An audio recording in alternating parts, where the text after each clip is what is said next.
Καλώς ήρθατε στο κανάλι Emisarios Unidos Daluz.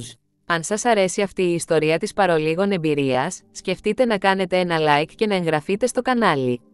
Τώρα ας ξεκινήσουμε με την ιστορία. Έλαβα χημειοθεραπεία για καρκίνο σταδίου 4 κατά τη διάρκεια της NDE μου. Κατά τη διάρκεια αυτής της περίοδου, είχα γίνει όλο και πιο απελπισμένος για το μέλλον του πλανήτη, φανταζόμουν τον κόσμο να καταλήγει σε έναν διαρκώς επικείμενο πυρηνικό πόλεμο. Στην εμπειρική μου άποψη για τη φύση και το σύμπαν, μου ήταν προφανές ότι καθώς ο κόσμος βυθιζόταν βαθύτερα στην ανομία και το χάος, εκδηλώθηκε μια ανίατη ασθένεια και η ανθρωπότητα, στο αυτοκαταστροφικό μονοπάτι της, ήταν αυτή η ασθένεια. Είδα ότι, ως είδος, βρισκόμασταν στο δρόμο της αυτοκαταστροφής, ένα μονοπάτι για το οποίο δεν υπήρχε θεραπεία και επιστροφή.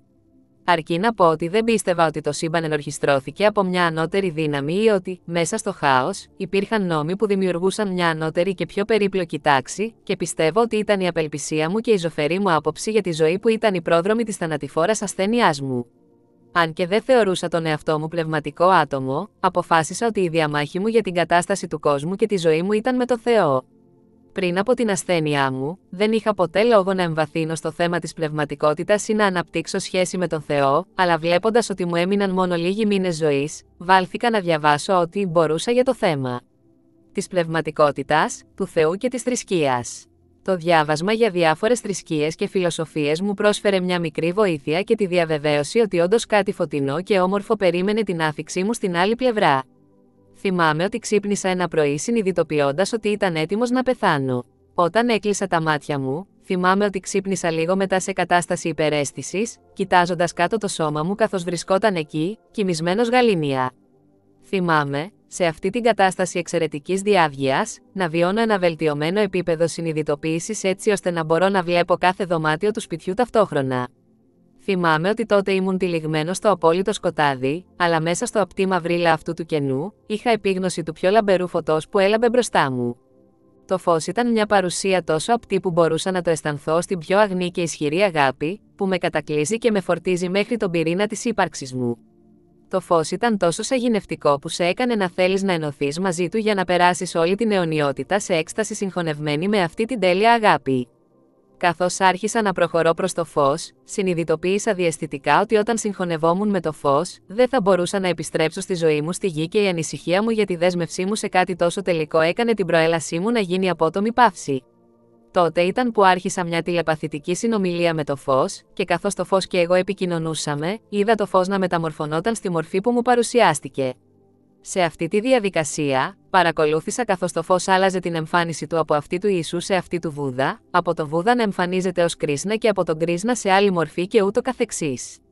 Γιατί αλλάζει συνέχεια μορφή, ρώτησα. Ο τρόπος που αντιλαμβάνεσαι το φως εναρμονίζεται με τις υψηλότερες πτυχές των πεποιθήσεών σου, απάντησε το φως. Καθώς διαλογιζόμουν την πραγματικότητα που κρύβεται κάτω από τις διάφορες μορφές, το φως αποκαλύφθηκε ως η υπερψυχή ή η φωτεινή μήτρα του ανώτερου εαυτού μου, δηλαδή η μορφή μου ως ουσία. Στη συνέχεια είδα, μέσω ενός οράματος, ότι οι ανώτεροι εαυτοί κάθε ατόμου στη γη σχημάτισαν ένα ενεργειακό πλέγμα ή μήτρα που περιβάλλει τον πλανήτη, εγκαθιστώντας ένα ενεργειακό σημείο έλξης που σκοπός του είναι να τραβήξει τις συνειδήσεις όσων έχουν ενσαρκωθεί στη γη προς τη θεϊκή αγάπη. Αρχή. Όταν ζήτησα από το φως να μου δείξει την υποκείμενη πραγματικότητα πίσω από το σύμπαν, το φως απάντησε εμφανίζοντάς μου ως ένας εκπληκτικά όμορφος, πολύχρωμος και πολύπλευρος τροχός φωτός, που σχηματίστηκε από τη διασύνδεση των ανθρώπινων ανώτερων εαυτών ή των ψυχικών ουσιών. Βλέποντας αυτή τη μεγαλειώδη δημιουργία, συνειδητοποίησα ότι οι ανώτεροι εαυτοί της ανθρωπότητας αλληλοσυνδέθηκαν για να σχηματίσουν τη μάνταλα του φωτός, η οποία είναι η πιο όμορφη και που προκαλεί δέος δημιουργία στο σύμπαν. Η αγνότητα και το μεγαλείο της αγάπης που ενσάρκωνε η μάνταλα του φωτός ήταν τόσο απερίγραπτα υπέροχα που όταν βίωσα την ομορφιά της μεγαλοπρέπειάς της, η αξιολόγηση μου για τα ανθρώπινα όντα άλλαξε αμέσως. Ωμέγα, Θεέ μου, δεν ήξερα πόσο όμορφοι είμαστε ως άνθρωποι, αναφώνησα έκπληκτη. Μα πώς μπορεί να μην υπάρχει κανένα ψεγάδι ή κοιλίδα στο ανώτερο όν, ρώτησα το φως μέσα στην αμηχανία μου. Καμία ψυχή δεν είναι εν γενός κακή. Τα τρομερά πράγματα που συμβαίνουν στους ανθρώπους μπορεί να τους κάνουν να κάνουν κακά πράγματα, αλλά δεν υπάρχει κακό στην ουσία τους. Αυτό που όλοι οι άνθρωποι αναζητούν και αυτό που τους συντηρεί είναι η αγάπη. Αυτό που διαστρεβλώνει τους ανθρώπους είναι η έλλειψη αγάπης, αποκάλυψε το φως. Αυτό σημαίνει ότι η ανθρωπότητα θα σωθεί, ρώτησα. Ήταν εκείνη τη στιγμή που παρακολούθησα το φως να κυλά προς τα έξω με απέραντη δύναμη με τη μορφή ελαφριάς τρομπέτας πριν δηλώσω: να θυμάσαι πάντα ότι σώζεις, λυτρώνεις και θεραπεύεις τον εαυτό σου. Πάντα έχεις και πάντα θα έχεις, και δημιουργήθηκες με τη δύναμη να το κάνεις πριν από την αρχή του κόσμου. Ήταν η διαχρονική δήλωση του φωτός που συνειδητοποίησα ότι, ως άνθρωποι, σώζουμε τον εαυτό μας επειδή, με τον ίδιο τρόπο όπως όλα τα δημιουργήματα του Θεού, εμείς, στο σχεδιασμό μας, είχαμε τη δύναμη και τη γνώση να αποκαταστήσουμε τον εαυτό μας σε ένα πάντα τέλειο κατάσταση. Σας ευχαριστώ πολύ για αυτή την εμπειρία, που με δίδαξες, που μου έδειξες την αγνή αγάπη που πραγματικά είμαστε εμείς οι άνθρωποι και που ξύπνησες μέσα μου αγάπη και εκτίμηση για τη ζωή μου. Προσευχήθηκα και καθώς προσευχόμουν, μπορούσα νιώθω τον εαυτό μου να συγχωνεύεται με την αγνή αλλά απερίγραπτη αγάπη που είναι το φως. Καθώς μπήκα σε ένα βασίλειο ακόμη μεγαλύτερης αγνότητας και μεγαλοπρέπειας από το προηγούμενο, συνειδητοποίησα ένα απέραντο και βαθύ ρεύμα φωτός στην καρδιά όλης της ζωής. Το ρεύμα του φωτός που βλέπετε μπροστά σας είναι το ποτάμι της ζωής. Πιείτε από αυτό το νερό μάνας όσο ικανοποιεί η καρδιά σας, προσκάλεσε το φως. Με μεγάλη ανυπομονησία, ήπια αρκετές γουλιές από το ρέμα, και λαμβάνοντας το μάνα της ζωής, ξεσήκωσα σε κατάσταση ευδαιμονίας ή θεϊκής έκστασης. Καθώς έπινα από εκείνο το ποτάμι του ιερού νέκταρ, το φως, γνωρίζοντας την καρδιά μου, με ρώτησε για την εγκάρδια επιθυμία μου να εξερευνήσω το σύμπαν. Το φως εξήγησε ότι μπορούσα να χρησιμοποιήσω τον ποταμό του φωτός ως μέσο για να ταξιδέψω μέσα στο σύμπαν, και με αυτή τη γνώση άρχισα να ταξιδεύω με απίστευτη ταχύτητα μέσα στο σύμπαν μέσω του ποταμού του φωτός. Με ταχύτερη από την ταχύτητα του φωτός, το ρεύμα επεκτάθηκε σε φράκταλ ενέργειας καθώς πετούσα μέσα από το κέντρο του γαλαξία. Καθώς ταξίδευα από τον έναν γαλαξία στον άλλο, έμαθα για την ποικιλία των μορφών ζωής που κατοικούσαν στους μυριάδες κόσμους μέσα σε αυτούς τους γαλαξίες και για την αρχαία γνώση που ήταν αποθηκευμένη στα υπερσμήνη. Καθώς ταξίδευα, συνειδητοποίησα ότι αντί να μετακινούμε από το ένα μέρος στο άλλο, στην πραγματικότητα η συνείδησή μου επεκτείνονταν για να καλύψει ολόκληρο το σύμπαν και ήταν σε αυτή την κατάσταση ατέρμονης διαστολής που συγχωνεύτηκα με το αρχαίγωνο συνεχές που υπήρχε πριν από το χρόνο και πριν από τη δημιουργία. Σε ενότητα με την απεριόριστη συνέχεια της άπειρης δυνατότητας, σε αυτό το τίποτα που είναι το παν, έγινα ένα με μια κατάσταση της πιο βαθιάς και αταλάντευτης ηρεμίας. Σε ένωση με την άπειρη και απεριόριστη νοημοσύνη, βίωσα σύμπαντα να γεννούν νέα σύμπαντα στην ατέρμονη διαδικασία ανανέωσης της δημιουργίας, μια αδιάκοπη διαδικασία αναγέννησης που συμβαίνει τόσο στο μακροκοσμικό όσο και στο μικροκοσμικό επίπεδο. Μέσα από τις αμέτρητες γεννήσεις σε αυτή τη συνεχή διαδικασία, βίωνα τις πολλαπλές αφυπνήσεις της καθαρής επίγνωσης στο μεγάλο είμαι, η θεϊκή συνείδηση στην καρδιά όλων των δημιουργιών κάθε φορά που ξυπνούσε σε μια νέα δημιουργία. Μετά από αυτούς τους αιώνες σε ενότητα με το απόλυτο, αποφάσισα ότι ήταν καιρός να επιστρέψω στο δημιουργημένο σύμπαν, και εκείνη ακριβώς τη στιγμή που αναγνώρισα την επιθυμία μου να επιστρέψω, βρέθηκα να αναδύομαι στο δημιουργημένο σύμπαν μέσω του δεύτερου φωτός στο φως του δημιουργία που γνωρίζουμε ως μεγάλη έκρηξη. Καθώς οδηγούσα αυτό το ρεύμα συνείδησης, πέρασα από τα μεγαλύτερα σμήνη γαλαξιών καθώς και από τα πιο λεπτά ακτινοβολίες φωτός, τα οποία όλα δημιουργούνται από τη θεϊκή νοημοσύνη ή τη συνείδηση του Θεού στον πυρήνα τους. Καθώς πλησίαζα στο γαλαξία μας, είδα το όλο φως της μήτρας του ανώτερου εαυτού του γαλαξία, και μπαίνοντας στο γαλαξία, άκουσα την πιο όμορφη μουσική που παράγεται από τα αστέρια και τους πλανήτες. Καθώς πλησίαζα το γαλαξιακό κέντρο, η παρουσία του Θεού στο φως έγινε αισθητή σε μένα και η ουράνια μουσική έγινε πιο δυνατή, πλουσιότερη και πιο ποικιλόμορφη. Καθώς περνούσα από το κέντρο του γαλαξία για να μπω σε ένα γειτονικό σύμπαν, συνειδητοποίησα ότι είμαστε μέρος μιας δημιουργίας που ανακυκλώνει και αναδημιουργεί τον εαυτό της ατελείωτα, ότι η ύλη της φυσικής μας μορφής μπορεί να μεταμορφωθεί, αλλά ότι η ουσία μας είναι αιώνια. Καθώς πλησίαζε η στιγμή της επιστροφής στο φυσικό μου σώμα, ένιωσα τη δύναμη, την αγνότητα και το βάθος της θεϊκής αγάπης καθώς το φως με καθησύχαζε ότι θα θυμόμουν όλα όσα έζησα κατά τη διάρκεια της NDE μου.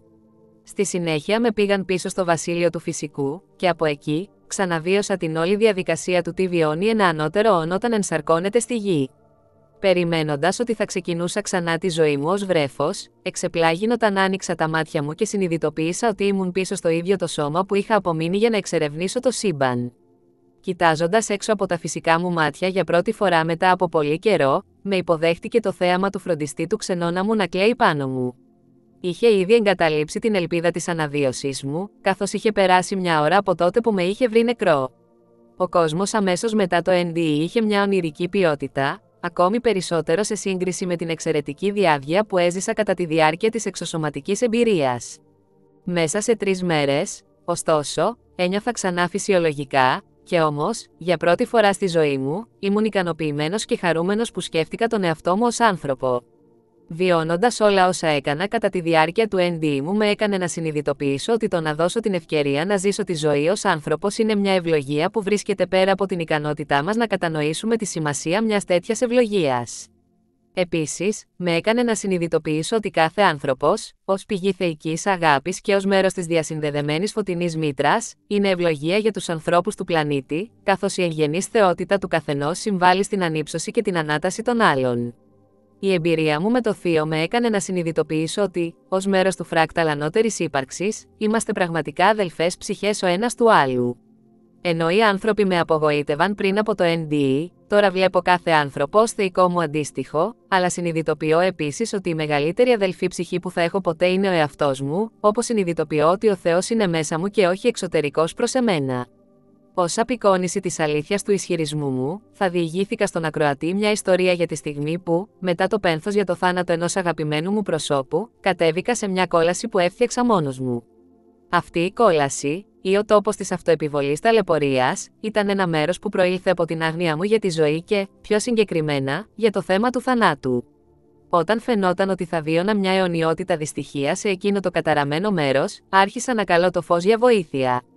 Το φως, όταν άκουσε την παράκλησή μου, εμφανίστηκε μπροστά μου με τη μορφή ενός χρυσού αγγέλου. «Είσαι ο άγγελος του θανάτου?» ρώτησα.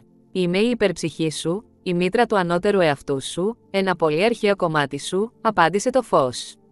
Από το NDE, έχω επιστρέψει σε αυτή την κατάσταση ενότητας με το Θείο Φως και με τη Θεία Συνείδηση μέσω του διαλογισμού. Συνειδητοποίησα ότι εμείς ως άνθρωποι έχουμε σχεδιαστεί για να μπορούμε να εισέλθουμε σε αυτόν τον ενεργειακό χώρο και ότι τα ίδια τα γήινα σώματά μας, ως σύμπαν θεϊκού φωτός, είναι τα πιο ένδοξα οχήματα διαγαλαξιακών και διασυμπαντικών ταξιδιών που υπάρχουν. «Ποια είναι η καλύτερη θρησκεία στον πλανήτη, ποιο έχει δίκιο?» ρώτησα το Θεό σε έναν από αυτούς τους διαλογισμούς.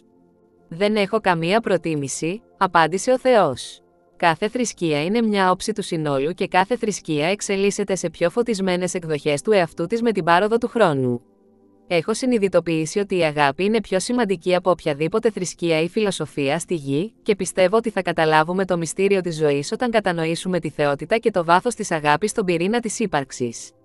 Πριν από την επιθανάτια εμπειρία μου, είχα πολλούς φόβους για τα τοξικά απόβλητα, τους πυρηνικούς πυράβλους, την έκρηξη του πληθυσμού και την αποψήλωση των δασών, ωστόσο επέστρεψα από το NDE μου αγαπώντας κάθε πρόβλημα.